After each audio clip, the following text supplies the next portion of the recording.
Nah ini sekarang kepada pihak kepolisian sebagai keamanan negara. Sebetulnya dari tahun 2022 BNPT sudah menyebutkan di bulan April kalau tidak salah bahwa jumlah masyarakat Indonesia yang terpapar paham radikal intoleran itu 33 juta. Wow, sadis nggak tuh? Sudah 33 juta tahun 2022 menurut BNP bulan April Pak, nggak salah. Nah untuk itu kebetulan hadir di sini dari pihak kepolisian sebagai narasumber, kami ingin menanyakan kok sampai sebesar itu, apa tindakan yang diperbuat oleh keamanan khususnya kepolisian sampai 33 juta loh. 33 juta ini nggak sedikit nih Pak. Untuk itu apa aturan baku dan apa yang sudah dikerjakan oleh pihak kepolisian sehingga paling tidak harapan kita mempersempit atau memperkecil paham-paham ini sampai tidak sampai 30 juga, paling tidak mengurangi lah. Kira-kira itu. Kami persilakan kepada Bapak AKP Randy. Baik, terima kasih narasumber Bang Robert Siagian. Yang saya hormati Ketua Umum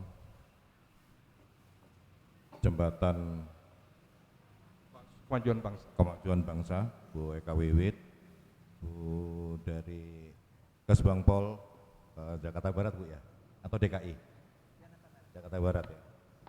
Terus Kang Rahmat Kurnia. Baik, yang saya hormati para peserta diskusi publik pada sore hari ini. Ini pertanyaan dari moderator sebenarnya agak berat kalau mau kami tanggepin. Kenapa? Karena BNPT sendiri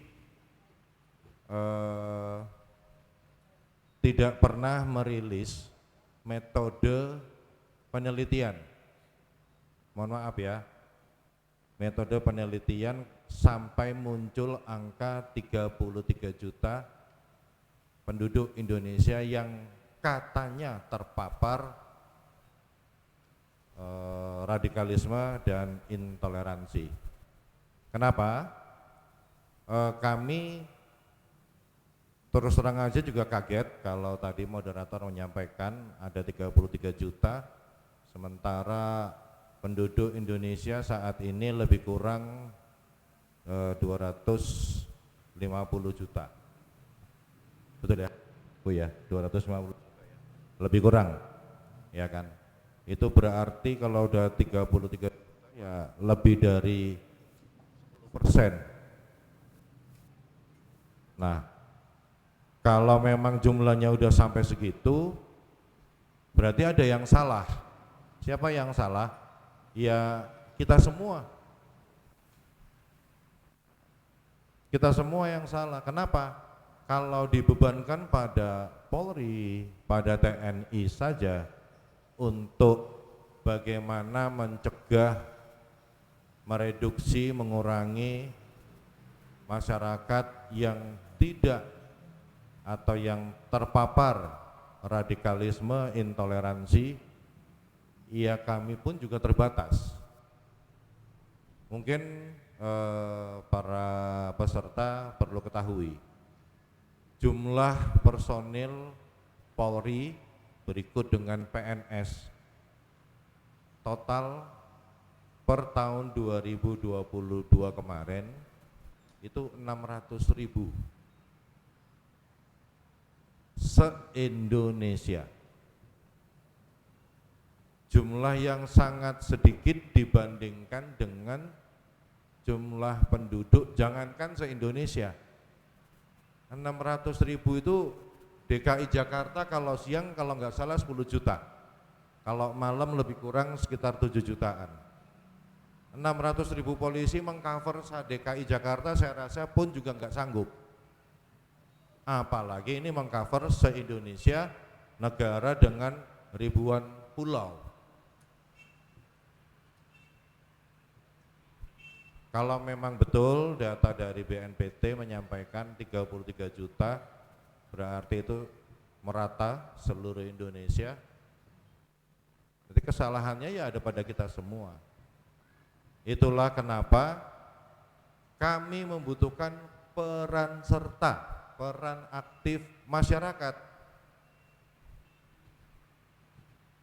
Sebelum saya bertugas di Direktorat Intelkam Polda Metro Jaya, saya menjabat Kasat Intelkam Polres Metro Tangerang Kota selama 2 tahun 7 bulan. Dalam kurun waktu itu sampai dengan Mei tahun 2022 saya meninggalkan Polres Metro Tangerang Kota. Sangat sedikit atau bahkan kalau boleh kami bilang, saya bilang hampir tidak ada ormas yang mengkhususkan atau spesifik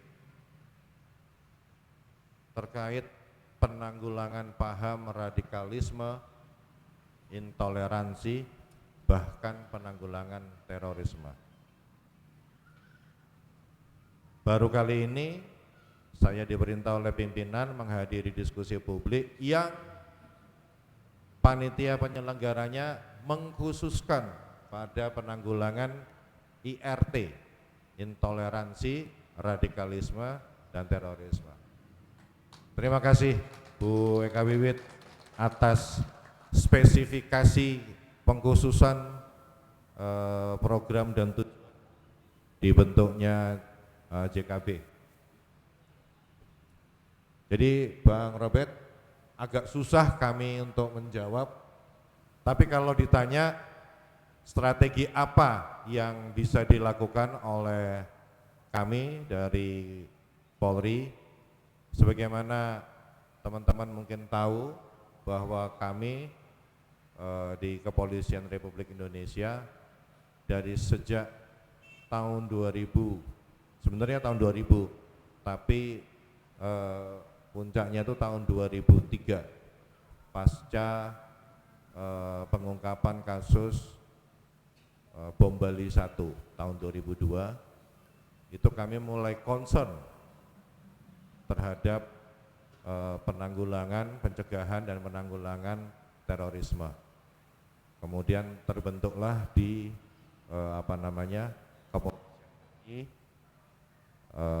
Densus 88 anti teror. Terus sampai dengan saat ini kami berusaha untuk semakin meningkatkan kegiatan penanggulangan, pencegahan, pemberantasan terorisme. Terorisme ini muara dari mulai pertama paham radikalisme, kemudian kalau itu terpupuk, tersemai dengan pas, ibarat tanaman itu bibitnya walaupun jelek, tapi karena dia ditanam di tanah yang bagus, yang subur, kemudian dia dirawat, diberikan pupuk, sejelek-jeleknya tanaman itu pun juga dia akan tetap tumbuh dan menghasilkan entah bunga, entah buah. Sama, radikalisme itu apabila dipupuk, ditreatment dengan pas, dengan tepat, dia akan berkembang menjadi intoleran. Jadi nggak bisa kita bilang sekelompok masyarakat atau sekelompok orang kita langsung bilang, oh kamu intoleran, nggak bisa. Ada tahapannya. Jadi pasti berawal dari pemikiran radikal, kemudian berkembang menjadi sikap intoleran. Nah, dari sikap intoleran ini pintu masuk ke aksi-aksi yang berbau teror. Benar tadi disampaikan oleh narasumber, ya kan? Yang radikal itu bukan cuma umat Islam yang ada di Indonesia. Dari agama lain pun ada kelompok-kelompok atau aliran-aliran keagamaannya yang cenderung radikal sampai menimbulkan sikap intoleran. Cuman selama ini yang terekspos di media adalah radikalisme, intoleransi oleh umat muslim di Indonesia. Mungkin karena kita sebagai negara dengan penganut agama Islam terbesar di dunia, jadinya ya itu yang dijadikan komoditas. Terus kalau ditanya strateginya seperti apa? Strateginya ya macam-macam. Yang paling utama adalah dari rumah dulu. Baru kemudian lingkungan sekolah, lingkungan masyarakat. Kalau kita bergaul dengan jual parfum, walaupun kita nggak menyemprotkan parfum itu, tapi kita akan ke bawah harum dari wangi parfum yang dijual oleh teman kita. Tapi kalau kita berteman dengan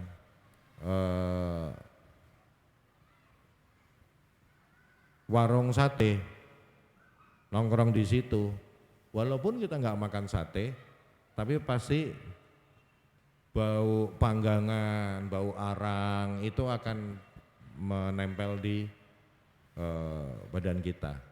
Kira-kira kalau mau menggambarkan bagaimana radikalisme sampai dengan intoleransi, bisa digunakan perumpamaan seperti itu. Sehingga supaya tidak kena bau arang, ya kita nggak usah datang ke warung sate, atau pesan aja sate lewat online, misalkan begitu. Banyak cara untuk meredam radikalisme, intoleransi. Yang pertama adalah lingkungan keluarga dulu.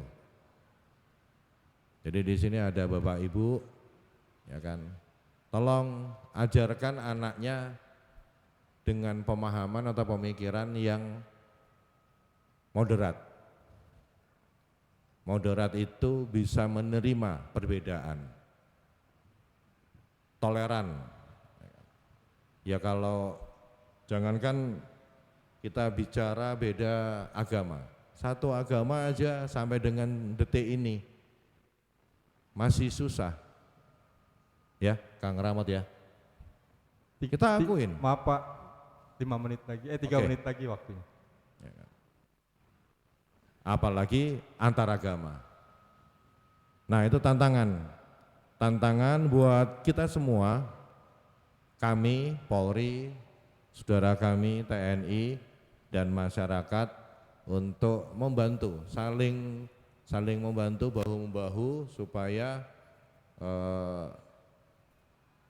radikalisme dan intoleransi ini bisa sangat berkurang di bumi pertiwi, negara kesatuan Republik Indonesia yang kita cintai dan kita banggakan.